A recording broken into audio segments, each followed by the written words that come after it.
The silence that followed wasn't grief. It was calculation. 3 adult children, hearing their father had lost everything, didn't ask if he was okay. They asked what was left to salvage. In that moment, Henry realized his worst fear. They had never loved him at all. The most unsettling part of the announcement was the sudden, dead silence that followed, a stillness more profound than any grief. Henry, a man whose wealth had been the gravitational center of his family for decades, cleared his throat, but the sound seemed to dissipate in the vacuum of their shock.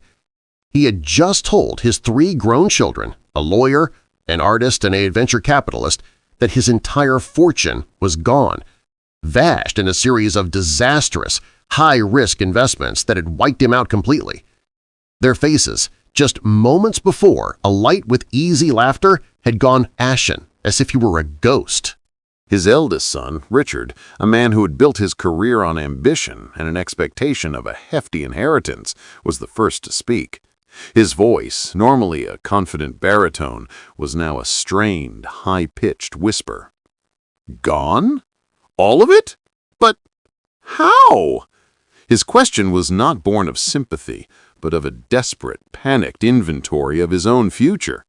The comfortable retirement he had envisioned, the lavish lifestyle he had grown accustomed to, all hinged on his father's immense wealth.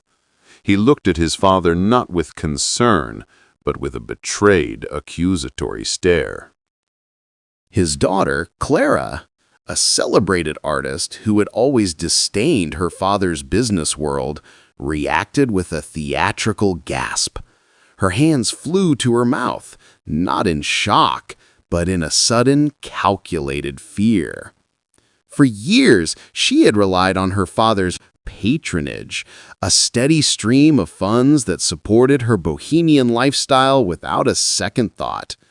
Now, she pictured her own life without her father's financial cushion, the studio rent, the expensive art supplies, the gallery fees.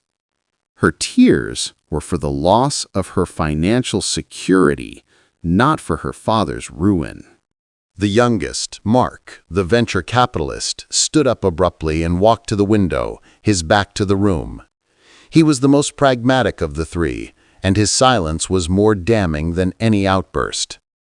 He had always seen his father's money as a resource to be leveraged, a final, massive investment that would launch his own empire. The loss was not just personal, it was a business failure of epic proportions. His shoulders slumped not from sadness, but from the immense weight of a plan that had just crumbled to dust. The children's reactions, so swift and so devoid of genuine care, were the final, painful confirmation Henry had been bracing for. This was his test, and the results were in. He had planned this for months, meticulously creating a series of fake documents and a fabricated story of his financial downfall. He wanted to know once and for all if their love was for him or for his money.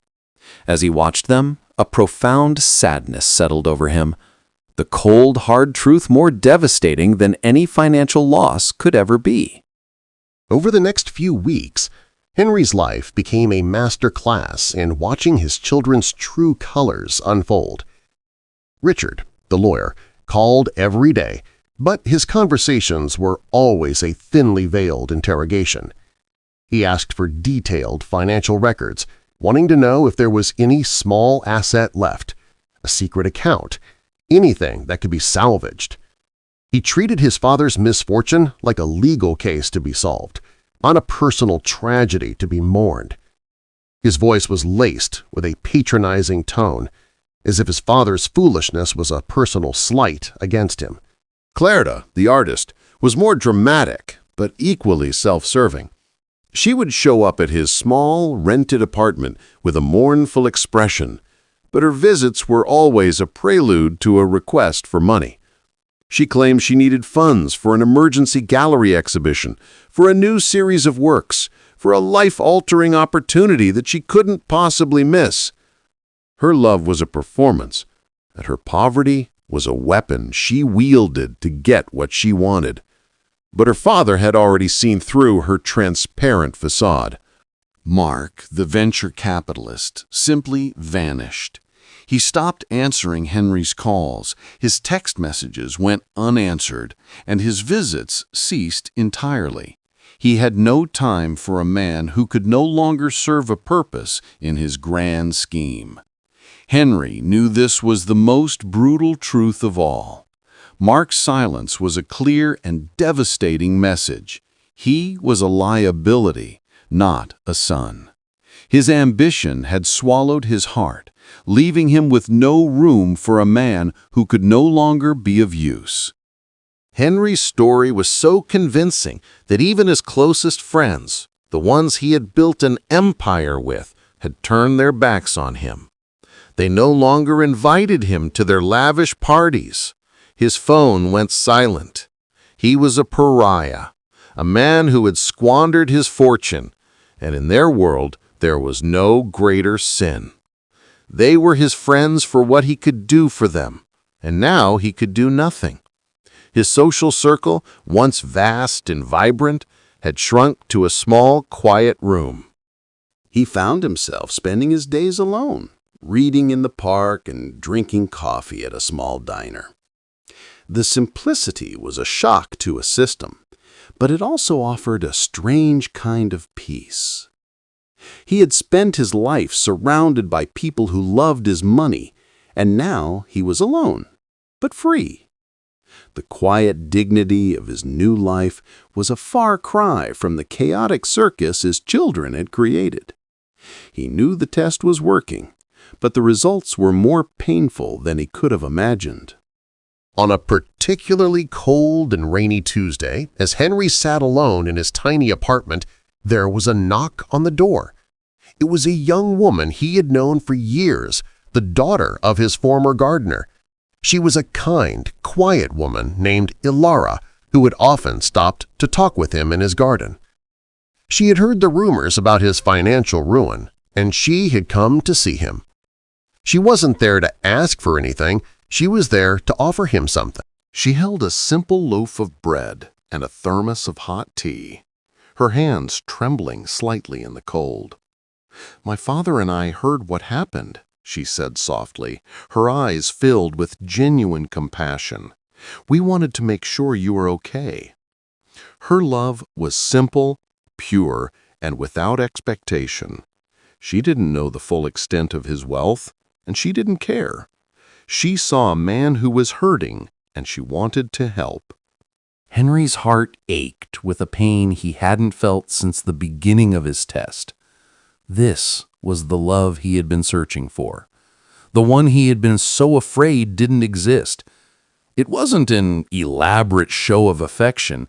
It was a simple act of kindness, a humble gift from a woman who had nothing to gain. He took the bread and the tea, his hands shaking even more than hers, and he found he could not speak. The words were stuck in his throat, overwhelmed by emotion. Clara and her father began to visit him regularly. They brought him food, helped him with chores, and simply sat with him, offering a quiet companionship that was more valuable than all the gold in the world. They were not interested in his past, they were interested in his present. Their love was a quiet, steady flame in the darkness, a stark contrast to the chaotic fire of his children's greed. Their kindness was an unwavering constant in a world that had become so unpredictable. Henry knew then that the test was over. He had found what he was looking for. He had learned that true love had nothing to do with money and everything to do with a kind heart. He had lost his family, but he had found something so much more valuable. He had found a kindness and a compassion that was real, a relationship that was built on a foundation of love, not greed. His life was simpler now, but it was also richer. The time had come to end the charade. Henry had a meeting with his lawyers and accountants, a plan meticulously laid out to reveal the truth. He called his children, inviting them to a dinner at a fancy restaurant, an invitation they accepted with a mix of suspicion and greed. They assumed he had a secret stash of money, a hidden asset he was finally ready to share. They were like vultures circling a dying animal, ready to descend and take what was left. He sat at the head of the table, watching them as they ate, their conversations a strained mix of small talk and subtle prodding for information. They did not ask him how he was feeling, or how he was coping with his so-called financial ruin. They were only interested in the money. It was a painful and final confirmation of their true nature, a moment he had been dreading, but also needed to see. The meal was a performance, a final act in a play that was coming to a close. After the dessert had been cleared, Henry stood up and raised his glass. "I have an announcement to make," he said, his voice calm and clear.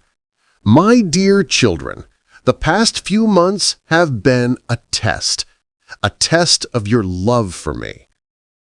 Their faces, a moment before lit with a feverish anticipation, went blank. The silence was more profound than it had been on the day he announced his financial ruin. A truth hung in the air, a devastating and final blow. He went on to explain the entire plan, the fabricated documents, the staged financial collapse, the entire elaborate charade. He watched as their faces shifted from confusion to shock, then to a raw, burning shame. Richard's face was a mask of cold fury. Clara's eyes filled with real tears for the first time, not of sadness, but of a profound and selfish regret. Mark simply stood up and walked out, unable to bear the weight of his own failure. Henry ended his speech with a simple truth. The test is over, and I am sad to say, you all failed. He had planned to make a grand gesture, to reveal his wealth and disinherit them all, but he realized it was unnecessary. The greatest punishment they could receive was the knowledge that they had chosen money over a loving father, and in doing so had lost everything. They had lost him. He walked out of the restaurant and left them to their shame, a free man. Henry's life was changed forever. He did not disinherit his children, he simply left them nothing. They were rich in possessions, but poor in spirit, and he knew they would never truly understand the lesson he had taught them. He was free from the constant need to provide, from the endless demands of his children. He was free from the social circle that had only valued him for his wealth. He was free to live a life of simple pleasures, a life of true happiness. He spent his days with Clara and her father, the two people who had proven their love was true. They did not know the full extent of his wealth, and he never told them. He was simply their friend, a man who shared their love for gardening and their appreciation for a good cup of tea. He felt a peace he had never known before, a peace that came from a love that was pure and unconditional. The story of the test became a legend in his family, a tale told in hushed tones at holiday gatherings. His children lived with the shame of their greed, a constant reminder of the day they had lost everything. They were still wealthy in a material sense, but they were spiritually and emotionally bankrupt, their lives filled with an emptiness they could never fill. They were a family of ghosts, haunting a life they could no longer touch. Henry, on the other hand, was alive. He was a man who had lost everything and gained the world. He had found a true friend in Clara, and a simple life that was more fulfilling than any he had ever known. He had learned that love was not something to be bought or earned. It was something to be cherished, a gift to be given freely, without expectation of return. He had learned that the only people who truly mattered were the ones who were there for him, not for his money. His final lesson was for himself. He had spent his life building an empire, believing that wealth was the key to happiness and security. He had learned that it was not. True security came from a heart filled with love, not a bank account filled with money. His life was a testament to the power of a single act of courage, a single decision to choose authenticity over pretense. He had staged his own ruin, but in doing so, he had found a life worth living.